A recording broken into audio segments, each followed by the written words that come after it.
Hello student, good morning. पिछले video में हमने फंक्शन पर आधारित दो तरह का प्रॉब्लम्स बतलाया था कैसे सॉल्व करते हैं। बहुत सिंपल प्रॉब्लम्स होता है फंक्शन पर आधारित, लेकिन हमारे विद्यार्थी थोड़े से नॉलेज के अभाव में नहीं बना पाते। तो चलो आज हम कुछ और ज़्यादा इम्पॉर्टेंट प्रॉब्लम्स को बतलाते हैं कैसे। Use the order pair, it is very simple.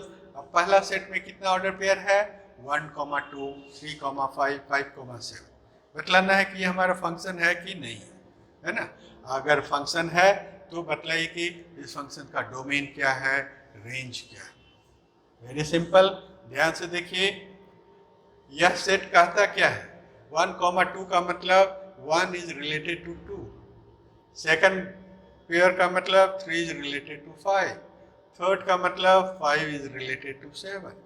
So it is the thing कि first element is related to some second element in some way। अब आपको देखना क्या है, कोई भी एक एलिमेंट का दो वैल्यू तो नहीं आ रहा, और हर एक एलिमेंट्स के करस्पॉन्डिंग यहाँ पर एलिमेंट तो है, और अगर है तो ये हमारा फंक्शन है, which means that any input cannot produce two different results, so it is a function। तो आपको क्या देखना है, ऑर्डर पेयर के क्रम में फर्स्ट एलिमेंट के लिए सेकंड एलिमेंट एक और एक ही होना चाहिए, सो इट इज अ फंक्शन। अब आपका क्वेश्चन था what is the domain and what is the range. तो हर ऑर्डर पेयर का फर्स्ट एलिमेंट को एक जगह लिख लीजिए, वो हो गया आपका डोमेन। सेकंड एलिमेंट को एक जगह लिख लीजिए, वो हो गया रेंज।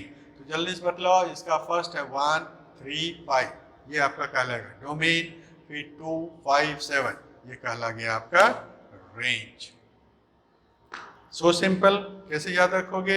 ऑर्डर पेयर का फर्स्ट एलिमेंट का सेट डोमेन, सेकंड एलिमेंट का सेट रेंज। चलिए जल्दी से बतलाइए, तो ये हमारा फंक्शन है कि नहीं। यहाँ आप क्या देख रहे हैं, 2 is related to 4 as well as 2 is related to 5।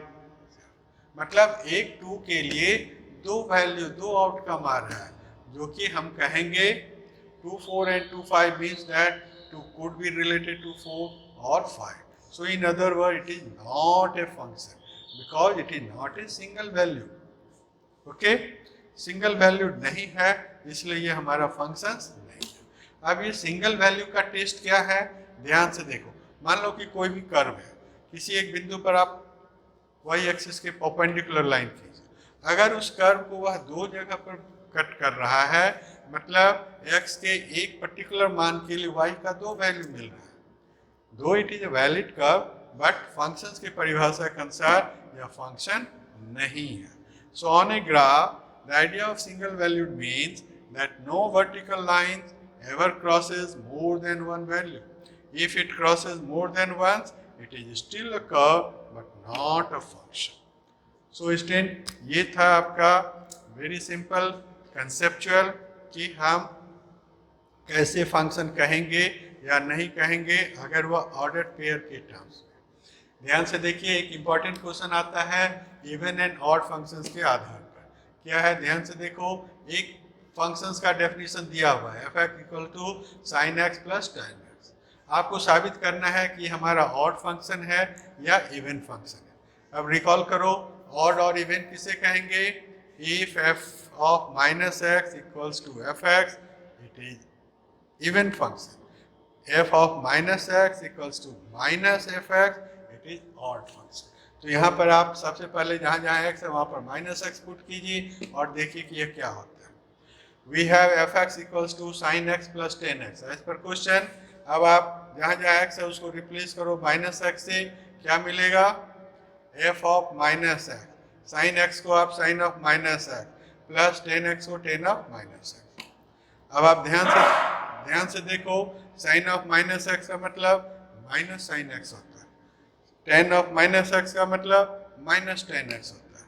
दोनों माइनस को आपने कॉमन ले लिया तो sign x plus tan x हो गया, और sign x plus tan x इसी को तो आप एफ एक्स कहते हैं ना। मतलब एफ ऑफ माइनस एक्स कितना के बराबर हो गया? With negative sign f x. F of minus x अगर माइनस एफ एक्स होवे तो इस चीज को हम क्या कहेंगे? It is an odd function. अगर यही f ऑफ माइनस एक्स बराबर एफ एक्स रहा होता तब हम इसे कहते इवन फंक्शन। तो स्टूडेंट यहाँ क्या याद रखना है, इवन फंक्शन या ऑड फंक्शन जब कभी भी आपको प्रूफ करना हो तो जहाँ जहाँ x है पहले आप माइनस एक्स पुट करो। अगर final answer with negative sign functional values होता है इट इज ऑड, अगर पॉजिटिव साइन के साथ होता है इट इज ऑड।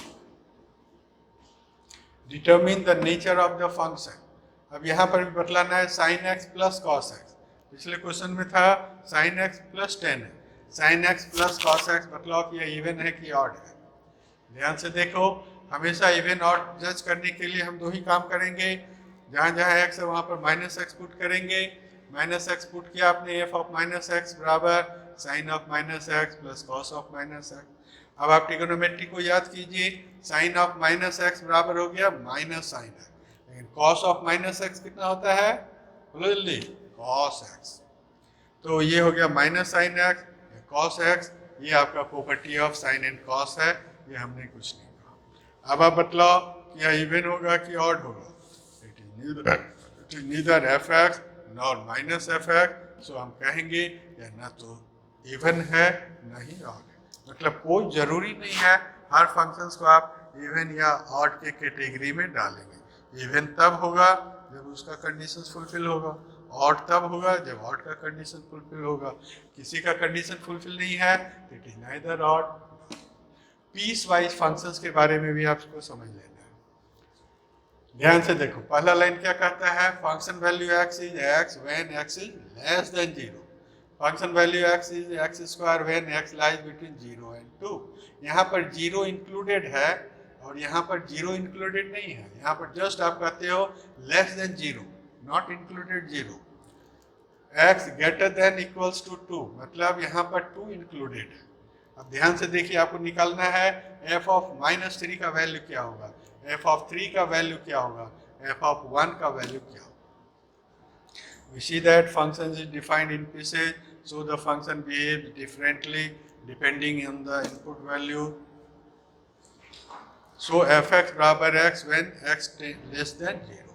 अब ध्यान से देखो, -3 का पोजीशंस कहाँ होगा, क्या वो 2 से ग्रेटर में रहेगा या बिटवीन 0 एंड 2 रहेगा कि 0 से लेस रहेगा, बोलो जल्दी। -3 है मतलब 0 से लेस रहेगा, और 0 से लेस रहने में आपका फंक्शंस का डेफिनेशन क्या है, f x equals to x. तो जहाँ जहाँ पर x है वहाँ पर आप माइनस एक्स पुट कीजिए, एफ ऑफ -3 बराबर एक्स, एक्स है -3। सो एफ ऑफ -3 का वैल्यू कितना हो गया, -3। उसी तरह से f3 का वैल्यू निकालना है, तो आपको सोचना है कि यह 3 कहाँ रहेगा, इस कैटेगरी में कि इस कैटेगरी में कि इस कैटेगरी में, बोलो जल्दी। 3x ग्रेटर देन 2 वाले कैटेगरी में रहेगा, 2 से बड़ा जो भी वैल्यू है उसके लिए हम लोग एफ एक्स बराबर 2x लिखेंगे। तो f x equals to x square when x lies between 0 and 2। अच्छा, तो यहाँ पर f1 निकालना है, तो f1 का मतलब हो गया बिटवीन 0 एंड 2 है। 1 के लिए x स्क्वायर मतलब 1 का स्क्वायर मतलब 1। उसी तरह से f ऑफ 3 के लिए थर्ड फार्मूला लागू होगा, 2 इंटू 3 इंटू 6। तो पीस वाइज के रूप में जब कभी भी फंक्शन डिफाइन रहे तो आपको सबसे पहला काम माइन्यूटली देखना है कि आप जो चीज़ निकालने चले हैं वो किस कैटेगरी में है, और जिस कैटेगरी में रहेगा उसी के डेफिनेशन के अनुसार यह चीज़ लागू होगा। Thank you. कैसा लगा स्टूडेंट, मतलब तो आज हमने फिर से आपको 3 तरह का ये दिखलाया। आप को अच्छा लगा लाइक करना, थैंक यू।